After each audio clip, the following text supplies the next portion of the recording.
अब बेटा स्टार्ट देखें मॉट का molecular orbital theory. Molecular orbital theory के जो बाकी पॉइंट है वो तो डिस्कस करेंगे ही करेंगे। ये जो बेसिक हमसे बेटा क्वेश्चन आपके पास आ जाते हैं, बेसिक बेटा दो तरह के क्वेश्चन आपके पास आ जाते हैं। या वो आपको कहता है कि जनाब इस स्पीशी का हमें बॉन्ड ऑर्डर बताओ, या आपसे पूछ लेता है कि ये जो गिवन स्पीशी है वो पैरामैग्नेटिक है या हमारे पास डायामैग्नेटिक है।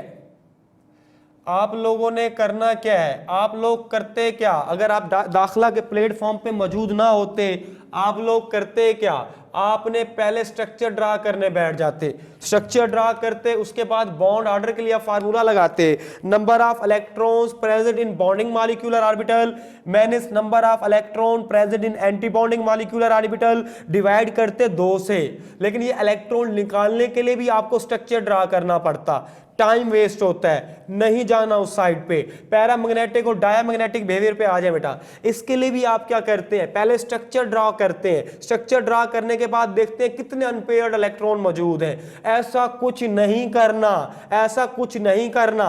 अब दाखला पे होने का अपना फायदा देख लें। पहला शॉर्ट ट्रिक बता रहा हूं इनके लिए बेटा, पहले बॉन्ड ऑर्डर को बताऊंगा और दूसरा पैरामैग्नेटिक और डायामैग्नेटिक। जैसे पिछले पूरे चैप्टर्स के अंदर हमने टेक्निक से चले हैं, यहां भी हमने टेक्निक ही अप्लाई करनी है बेटा। देखिएगा, अगर आपने बॉन्ड ऑर्डर फॉलो करना है, फाइंड करना है, मैं कोई 2-3 स्पीशीज लिख देता हूं, उनका हमने क्या करना है, बॉन्ड ऑर्डर क्या करना है बेटा, फाइंड करना है। बॉन्ड ऑर्डर फाइंड कैसे कर लोगे, बड़ा शॉर्ट मेथड आपको बताने जा रहा हूं। मैं कुछ स्पीशी बेटा लिख देता हूं, मैं कहता हूं O2 का बॉन्ड ऑर्डर फॉलो करो, फाइंड करो, O2 2 पॉजिटिव का करो, O2 2 नेगेटिव का करो, N2 का करो, N2 के बाद N2 2 पॉजिटिव का बॉन्ड ऑर्डर क्या कर लो, फॉलो कर लो, या N2 2 नेगेटिव का बॉन्ड ऑर्डर क्या करो, फॉलो करो। मेरे बच्चे इससे पहले क्या करते होंगे, मेरे शहजादे शहजादियां इससे पहले बेटा स्ट्रक्चर ड्रा करते होंगे, स्ट्रक्चर ड्रा करने के बाद वो फार्मूला लगाते होंगे। अब ऐसा कुछ करने की जरूरत नहीं है। अब हमने क्या करना है, फोकस कीजिएगा बेटा, हमने स्टार्ट लेना है किससे, N2 से, नाइट्रोजन, जिसका टोटल बेटा नंबर ऑफ इलेक्ट्रॉन्स कितने होते हैं इसके अंदर, 14 होते हैं। कैसे, एक नाइट्रोजन के 7, दूसरे के 7 बेटा 14 हो गए। इसके बाद मेरे बच्चों ने करना क्या है, यहां का बॉन्ड ऑर्डर भी माइंड के अंदर रखना है। यहां बॉन्ड ऑर्डर कितना होता है बेटा, 3 होता है। 14 से इस साइड पे मूव करें, क्या आएगा, 15 16 17 18 19 ऑनवर्ड चलाते जाएं जहां तक आप लेके जा सकते हैं। 14 से बेटा बैक पे अगर आप आए तो क्या होगा, 13 12 11 10। ये इतनी गिनती तो आती होगी ना, इससे तो इतना भी हाथ तंग नहीं होगा किसी चीज के अंदर। यहां तक आपने कर लिया। अब वो ट्रिक बताने जा रहा हूं, फोकस, नाइट्रोजन पे 14, टोटल कितने है बेटा, बॉन्ड ऑर्डर 3। अगर आप इस साइड पे मूव करें, अगर आप इस साइड पे मूव करें, जिस डायरेक्शन में भी आपने मूव करना है, आप लोगों ने करना क्या है, 0.55 करके बॉन्ड एंगल रिड्यूस करते जाएं। नहीं यही समझ, देखिएगा 15 है, 3 था तो क्या हो जाएगा बेटा 2 point.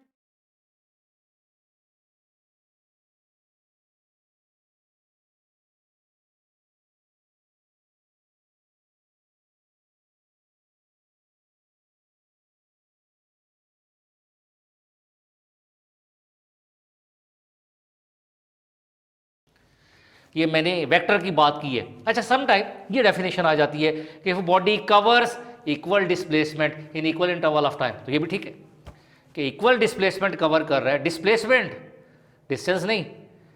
If body covers equal displacement in equal interval of time then body is said to be moving with uniform velocity. अच्छा, दूसरी जो वेलोसिटी आती है वो बहुत इंपॉर्टेंट है, क्योंकि वो आएगी तो आपके सामने ही एक्सेलरेशन आएगा, और वो है आपके पास वेरिएबल वेलोसिटी।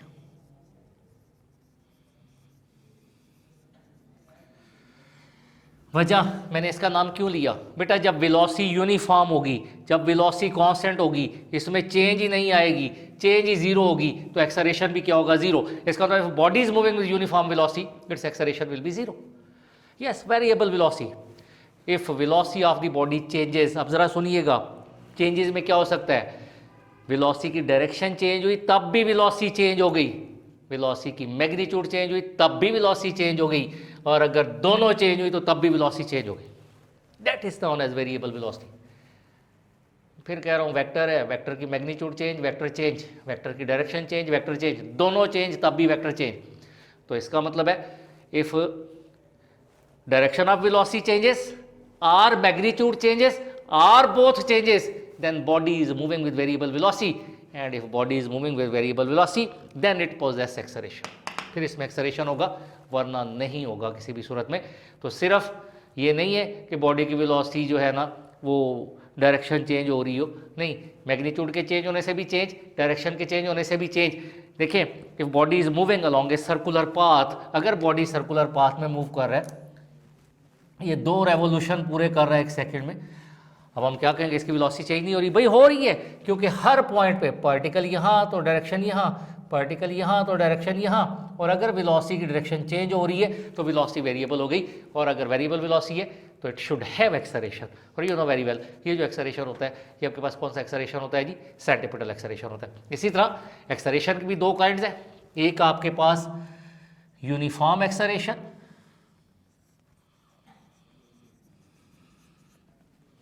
सीधी सी बात है कि अगर चेंज इन वेलोसिटी यूनिफॉर्म है, मैं फिर कह रहा हूं, if time rate of change in velocity is uniform then body is said to be moving with uniform acceleration. ठीक है बेटा, if change in velocity is uniform तो हम कहते हैं बॉडी यूनिफॉर्म एक्सेलरेशन से मूव कर रहा है। यानी एक ही डायरेक्शन में अगर बॉडी की वेलोसिटी 2 मीटर पर सेकेंड, फिर 4 मीटर पर सेकेंड, फिर 6 मीटर पर सेकेंड, फिर 8 मीटर पर सेकेंड, तो एक्सेलरेशन क्या आएगा? 2 मीटर पर सेकेंड स्क्वायर। तो ये यूनिफॉर्म एक्सेलरेशन है। लेकिन अगर वेलोसिटी में चेंज यूनिफॉर्म नहीं है देन हम कहते हैं जो एक्सेलरेशन है वो कौन सा एक्सेलरेशन है? वेरिएबल एक्सेलरेशन है। और अगर बॉडी की वेलोसिटी इंक्रीज कर रही है एक्सेलरेशन विल बी पॉजिटिव, और अगर बॉडी की वेलोसिटी डिक्रीज कर रही है एक्सेलरेशन विल बी नेगेटिव। यानी वेरिएबल एक्सेलरेशन की 2 टाइप्स हैं, एक पॉजिटिव, ये कब होगी? जब वेलोसिटी इंक्रीज कर रही होगी, और दूसरा नेगेटिव, ये कब होगी? जब आपकी वेलोसिटी डिक्रीज कर रही होगी।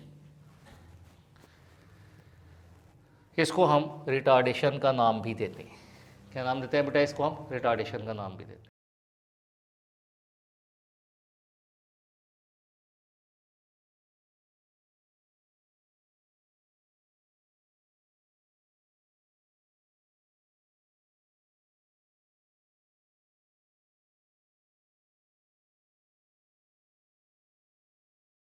लिखेंगे रिजल्ट को ट्रू लिखेंगे। अगर इनमें कोई भी डिस्टर्ब हो जाता है, यानी यहाँ पे फॉल्स आ जाता है या यहाँ पे फॉल्स आ जाता है या दोनों जगह पे फॉल्स आ जाता है, तो आपकी स्टेटमेंट क्या होगी? फॉल्स होगी। और में अगर और में हमारे पास क्या होगा? कम से कम एक का ट्रू होना जरूरी है, एटलीस्ट 1 ट्रू, यानी कि P ट्रू हो जाए या Q ट्रू हो जाए या फिर दोनों ट्रू हो जाए, कोई प्रॉब्लम नहीं है। तो रिजल्ट हमारे पास क्या होगा? ट्रू होगा। At least 1 of P and Q is true. That is, then the statement is true. For example, आपके पास है दरमियान में और दूसरी स्टेटमेंट फॉल्स है तो ट्रू, अगर आपके पहली फॉल्स है दूसरी ट्रू है तो रिजल्ट ट्रू, यानी कि दोनों भी ट्रू हैं तो तब भी ट्रू, अदरवाइज क्या हो जाएगा? फॉल्स। अब आ जाता है conditional, P implies Q। P implies Q में P आपके पास क्या होना चाहिए? ट्रू, इंप्लाइज Q आपके पास कितना होना चाहिए? False, then false, otherwise true. यानी कि आपके पास P आपके पास क्या होना चाहिए? ट्रू होना चाहिए। Q आपके पास कितना होना चाहिए? फॉल्स होना चाहिए। तो आपकी ये जो स्टेटमेंट है ये क्या बन जाएगी? फॉल्स बन जाएगी। इसके अलावा कोई भी रिजल्ट हो, यानी कि फॉल्स टू फॉल्स हो, ट्रू टू फॉल्स हो, या फिर आपके ट्रू टू ट्रू हो, वो सारे के सारे क्या होंगे?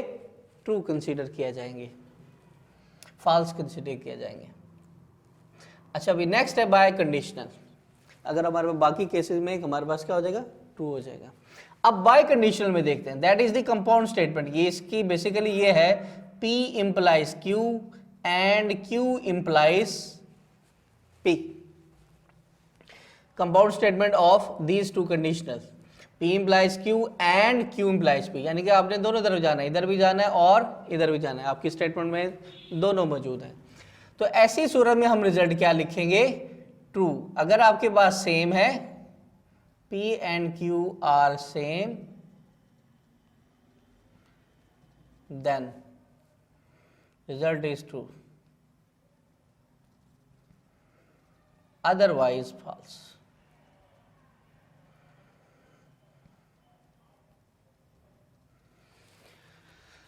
तो ये छोटा सा एक टेबल है जिसको याद रखना आपके लिए बहुत ज़रूरी है। फॉर एग्जांपल यहाँ पर मैं लूँ P और यहाँ पर मैं लूँ Q, इनकी मैं ले लेता हूँ negation, negation P, negation Q। चूँकि दो proposition, we have two possibilities, true true, false false, true false, true false. Negation ले लेते हैं P की, सब की नेगेशन लेंगे तो सब का रिवर्स हो जाएगा, ये false false, true true, false false, true true. Negation Q के लेंगे तो फॉल्स ट्रू, फॉल्स ट्रू।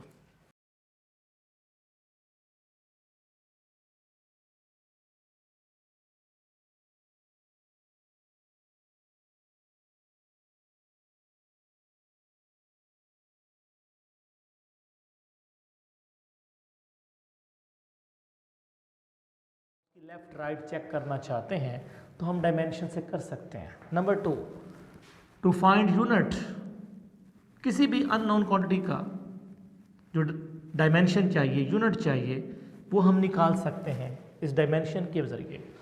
मुख्तलिफ क्वांटिटीज़ के दरमियान रिलेशन ड्राइव कर सकते हैं, मुख्तलिफ क्वांटिटीज़ का आपस में लिंक क्या है, तो डायमेंशन से हम ये बेनिफिट हासिल कर सकते हैं।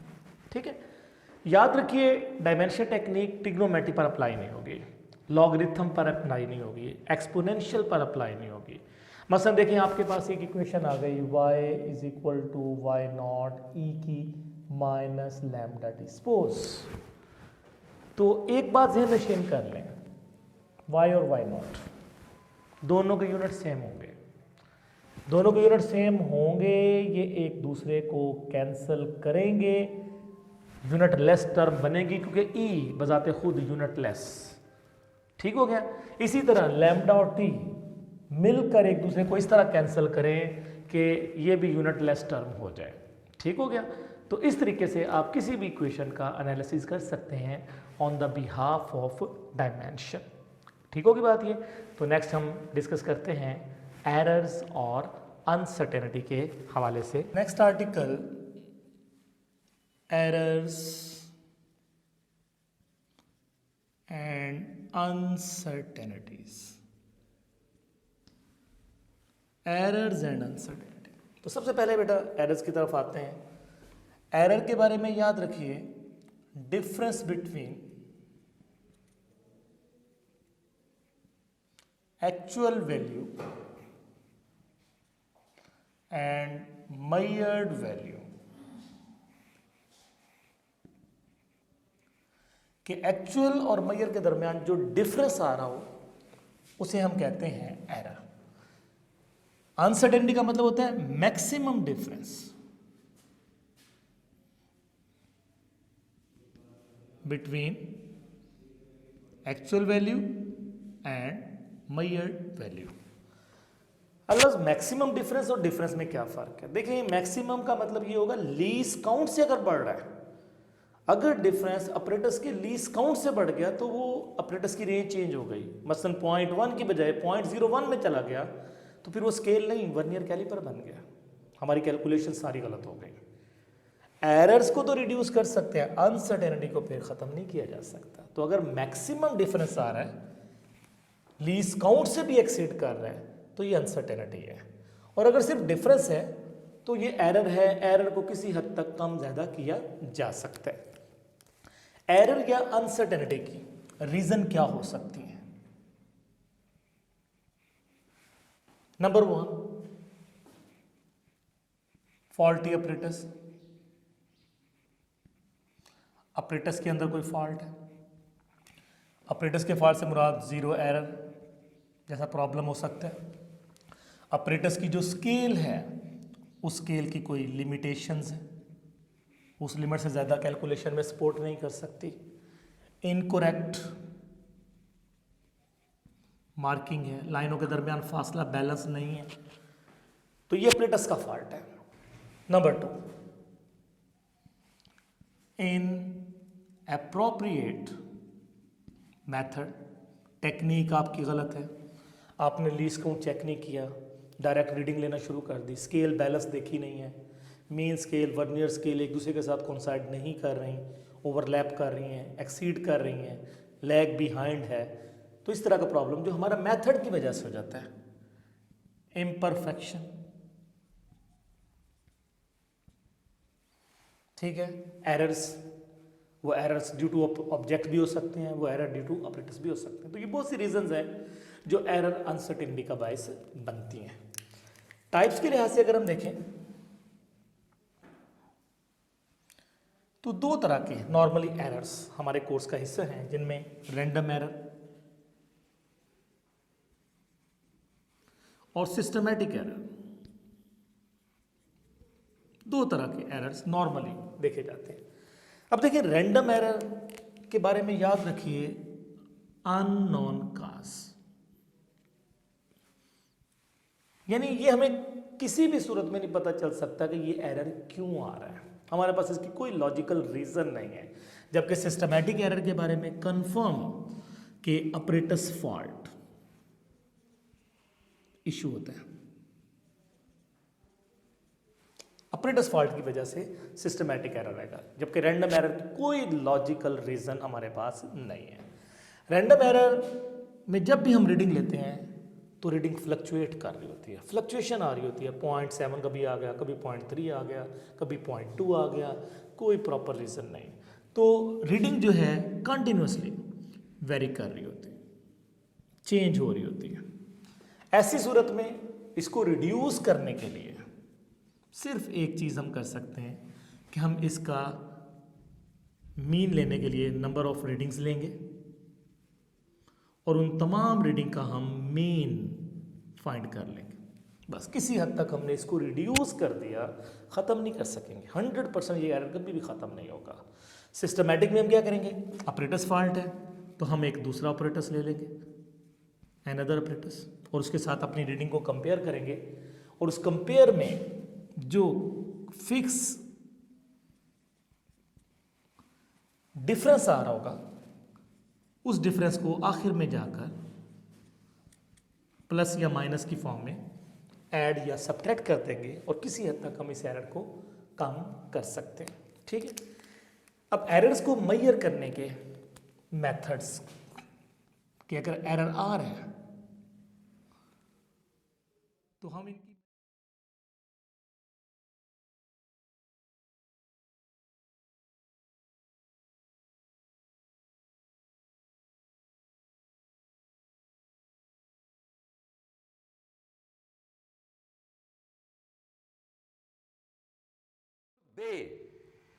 Dead is never come back, नहीं, the dead never come back.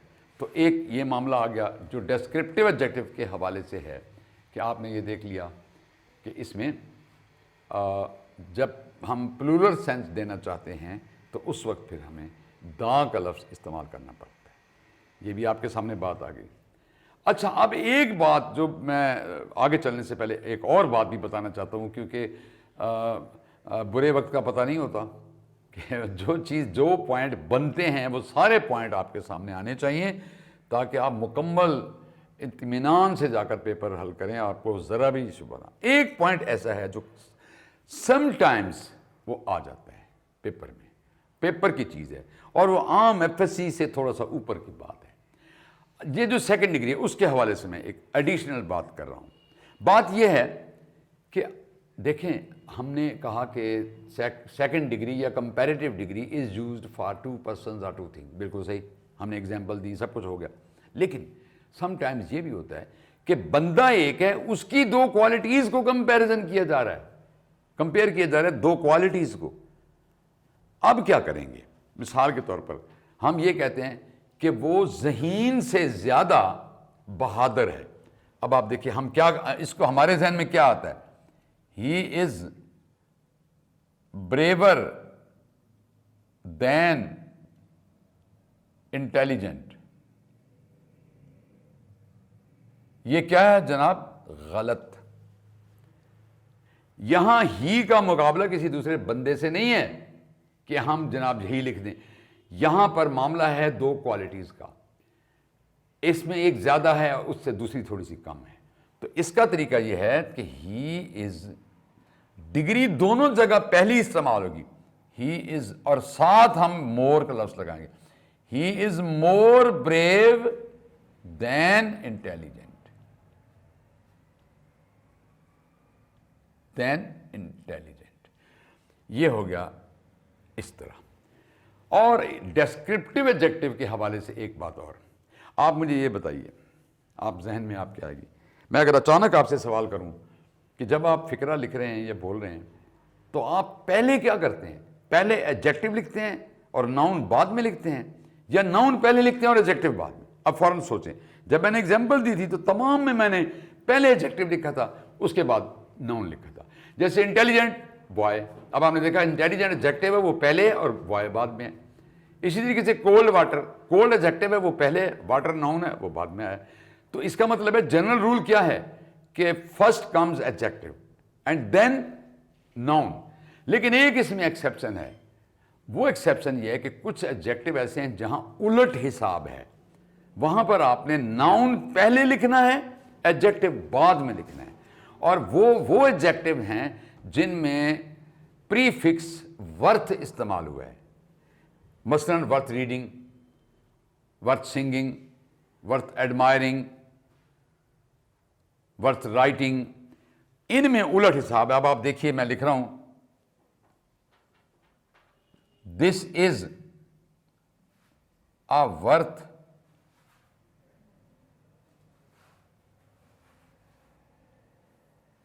Reading book, this is a worth reading book. तो अब आप देखिए, अगर मैं कहूं ये अच्छी किताब, फिर आप क्या कहेंगे?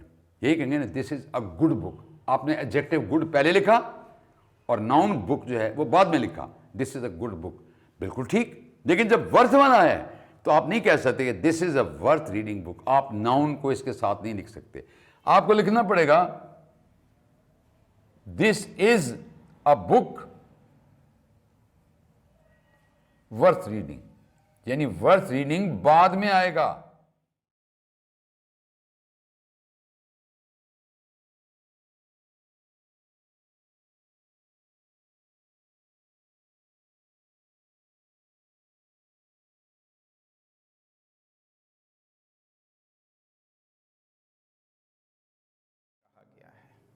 ओके, अब ज़रा इसको एक और गौर से देखें आप, तो आपको कुछ और चीज़ें नज़र आएंगी। इसमें एक एरिया वो भी है जहाँ पे देखें, ये एरिया यहाँ से लेकर यहाँ तक का एरिया, इस एरिया को अगर आप देखें, इतना एरिया ये वाला, तो यहाँ देखें नीचे तक सिर्फ लाइट बैंड मौजूद हैं, यानी थिन मौजूद हैं। ये जो थिन वाला एरिया है इसको हम कहते हैं ए बैंड। इस एरिया को क्या नाम दे रहे हैं? यहाँ से यहाँ तक ये सारा क्या है? ए बैंड है। ये इतना ए बैंड है। ये भी देखें यहाँ से यहाँ तक, ये क्या चीज़ है? यहाँ से यहाँ तक, यहाँ से यहाँ तक ए बैंड है। Okay, A band. अब ज़रा देखें तो कुछ एरिया ऐसा भी आता है जो जहाँ पे सिर्फ और सिर्फ थिक मौजूद हैं। ये देखें, ये सिर्फ और सिर्फ वो एरिया है जहाँ पे सिर्फ थिक एरिया मौजूद है, ये थिक बैंड मौजूद है। ये वाला यहाँ से लेकर यहाँ तक, यहाँ थिक बैंड मौजूद है। इसे कहते हैं हम एच जोन। ये क्या कहलाता है? इतना, ये एच जोन है। ठीक है जी, ये क्या है? H zone. अगर आप देखें, ये देखें यहाँ से इधर, ये फिर ए बैंड है। तो दो ए बैंड के दरमियान एक वो एरिया भी आता है जहाँ पे सिर्फ और सिर्फ ये जो है वो, सॉरी हाँ, एक एरिया वो भी आता है इसमें, ज़रा आप गौर से देखें यहाँ पे, तो जहाँ पे सिर्फ और सिर्फ थिन बैंड है ये वाला, लेकिन उसमें थिक नहीं आएगा, यहाँ से ये वाला, और ये जी लाइन को ट्रांसेक्ट कर रहा है। ये जी लाइन के आधा इधर है, जी लाइन के आधा इधर है। जी लाइन के दोनों तरफ जो आधा आधा एरिया ये बन रहा है यहाँ से लेकर यहाँ तक, इसको हम आई बैंड कहते हैं, आई बैंड। तो ये आई बैंड है, ये वाला, ये आई बैंड है, ठीक है जी, ये आई बैंड है। यहाँ भी देखें, ये वाला यहाँ से यहाँ तक ये आई बैंड है, यहाँ से यहाँ तक ये आई बैंड है, ठीक है, आई बैंड, आई बैंड। तो आपके सामने है कि ये ए बैंड है, ये एच जोन है जहाँ सिर्फ थिक है, और थिक बेशक वो आगे थिन पे जा रहा है, लेकिन सिर्फ थिक थिक का एरिया एच जोन है, और पूरे का पूरा थिन का एरिया ए बैंड है। लेकिन जहाँ ये दोनों ओवरलैप कर रहे हैं उसको हम नहीं गिन रहे, जहाँ सिर्फ और सिर्फ थिन, जो जी लाइन के आधा इधर और आधा इधर है, उसे आई बैंड कह रहे हैं। जी लाइन के आधा उधर और आधा इधर आई बैंड है, जबकि जहाँ सिर्फ थिक थिक एरिया आएगा वो एच जोन है, जहाँ पूरे का पूरा थिन फिलामेंट, एक्टिन बारीक वाला फिलामेंट जा रहा है वो ए बैंड है। तो ये एम लाइन है, ये जी लाइन है, जी लाइन के दरमियान सार्कोमियर है। ये इसकी ओवरऑल जर्नल स्ट्रक्चर है एक मसल सेल की, और कई सार्कोमियर्स एक मसल सेल पे मौजूद होती हैं। ये ओवरऑल एक सेल की डायग्राम आपके सामने एग्जाम्प्लीफाइड है। ये मसल है, उसमें ये बंडल्स हैं, ये उसका एक फाइबर है, उस फाइबर्स में मायोफिब्रिल्स हैं, और मायोफिब्रिल्स किस तरह से अरेंज हैं, इस मसल सेल को हमने, इस वाले को हमने ये देखें बड़ा करके देखा है। तो इसके अंदर वो जो जी लाइन इधर वाली आएगी उसके भी यहाँ थिक बैंड्स आएंगे, तो डेफिनेटली जो इसके थिक बैंड होंगे वो यहाँ तक आएंगे, यहाँ तक, ठीक है।